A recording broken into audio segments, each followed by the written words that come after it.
Today, I'd like to talk about one of the big names in the open source world, Apache Kafka, and tell you why the fact that it is open source doesn't mean that it is free. What do I mean by that? When I say that using Apache Kafka is not free, even when it's open source. Basically, open source when it comes to Kafka means that we're free to download the source code of Kafka. We can make changes to it, we can compile it, we can redistribute Kafka, and we can install and run a Kafka cluster or applications anywhere we want for any reason. There is not a limitation on the way on how to use Kafka. But a big portion of the cost of running a platform like Kafka comes after the installation, when you're actually using it. Kafka is easy to install and configure initially, but after this initial installation, we might need optimization when we add additional use cases or the load increases on the cluster. We need to keep an eye on CPU, memory, and storage usage and control them in such a way that we don't have a negative effect on the throughput or latency of our producers and consumers. Knowing what to watch for in Kafka and how to configure it according to specific performance requirements, this requires a lot of specialized knowledge. Kafka provides a lot of configuration options on both the server and the client side, and these options can have an effect on each other. This is one of the prime reasons why it takes a considerable time to be able to perform proper Kafka administration. Choosing an open source solution like Kafka still requires the hiring and training of administrators. Another point that you might have not expected is at the development side. But when we introduce a new platform in the infrastructure, we also need to think about new development tooling. Developers need environments where they can experiment or develop and test their applications. And often multiple environments or installations are needed for acceptance tests. Automated test tooling that can create and clean up resources in Kafka can also be very useful to your development teams. The development teams will require some time to make these tools available for their own developers and for future developers.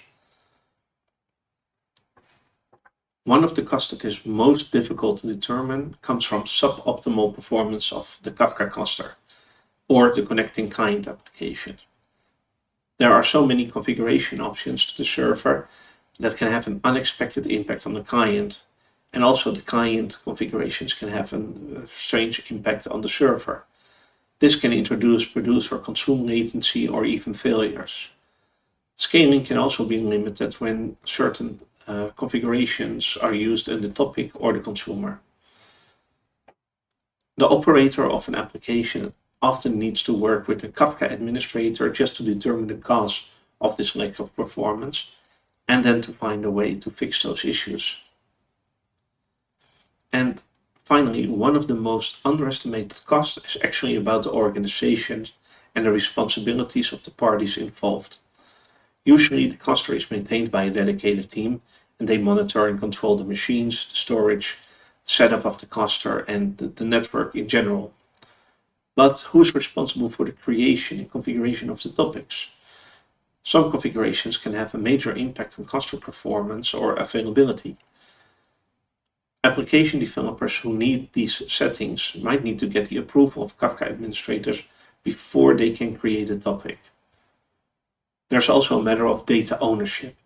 This can be technical ownership, like the schemas that are used and who is allowed to modify them.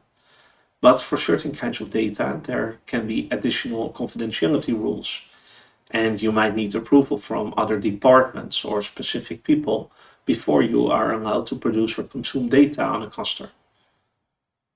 A lot of time can be lost just determining who is responsible for what before we actually reach actual development or production.